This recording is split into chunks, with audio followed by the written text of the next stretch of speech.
سلام دوستای عزیز، امیدوارم هر جایی هستین از صحتمندی و سلامتی کامل برخوردار بوده و باشین. دوستای گرامی، امروز در خدمتتان هستم با آموزش دوختن شیشه بالای یخنای دستدوزی که دارین و یا میدوزین و یک نوع بسیار طریقه ساده و آسانه که البته طریقه های مختلف است و به نظر من این یک نوع بسیار ساده و آسانتر میشه. البته این فریم ها را من خودم همراه کرشنیل بافتیم و شما میتونین همراه کرشنیل و یا سوزن هم میتونین به می شکل جور کنین و یا ببافین و یا بدوزین. خب حالا ما براتون طریقش یاد میتونم که چی رقم باید بدوزیم. شیشه را ما بالای قسمتی که میخوایم بدوزیم میمانیم و بالایش فریم را که بافتیم و یا دوخته بودیم بالای ازی میمانیم و از این قسمت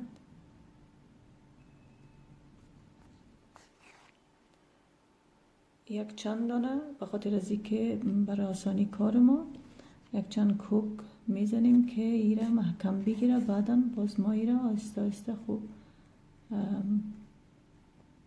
به مو ترتیبش دوخته میریم.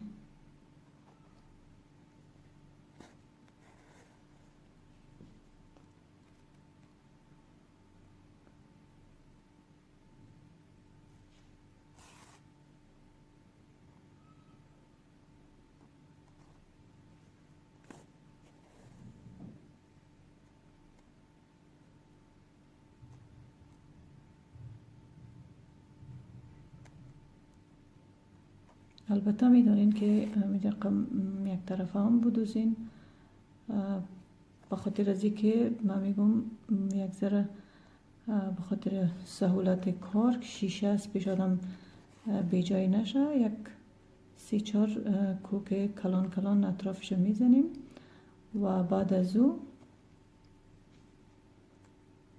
که یک چند کوک خورد بازی خود شیشه در بینش محکم میگیره و بعد از او میتونین که محکمتر و پخته تر بدوزین.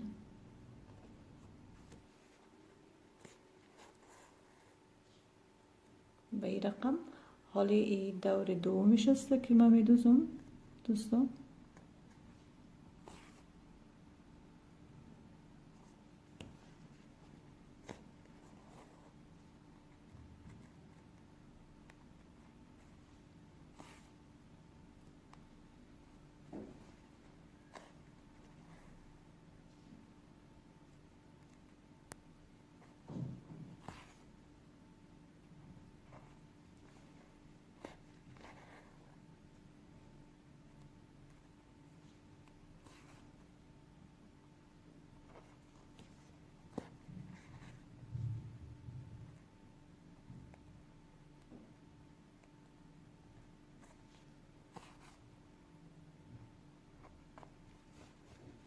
البته کوشش کنین که دور شیشه را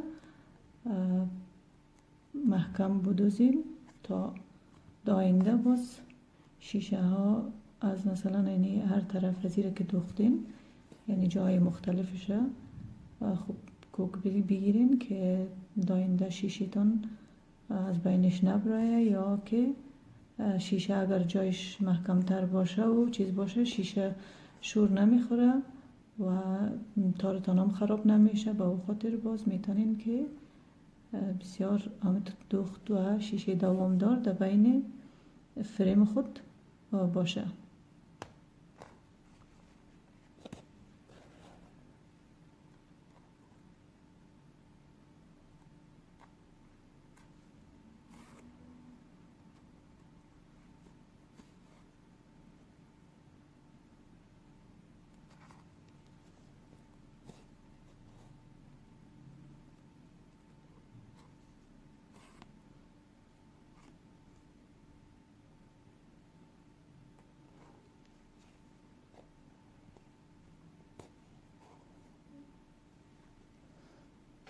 میبینید دوستان بسیار تو یک دوخت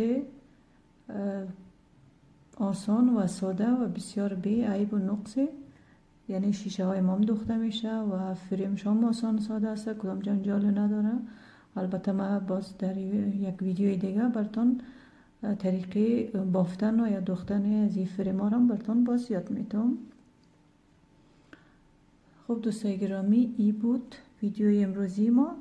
امیدوارستم که مورد علاقه و پسندتان واقع شده باشه و به می ترتیب ما با بافت ما یا با دوخت ما ادامه میتیم. فریم های خود می بافیم و شیشه ها را در جاهایی که خالی است ما اینجا شیشه ها را می دوزیم و البته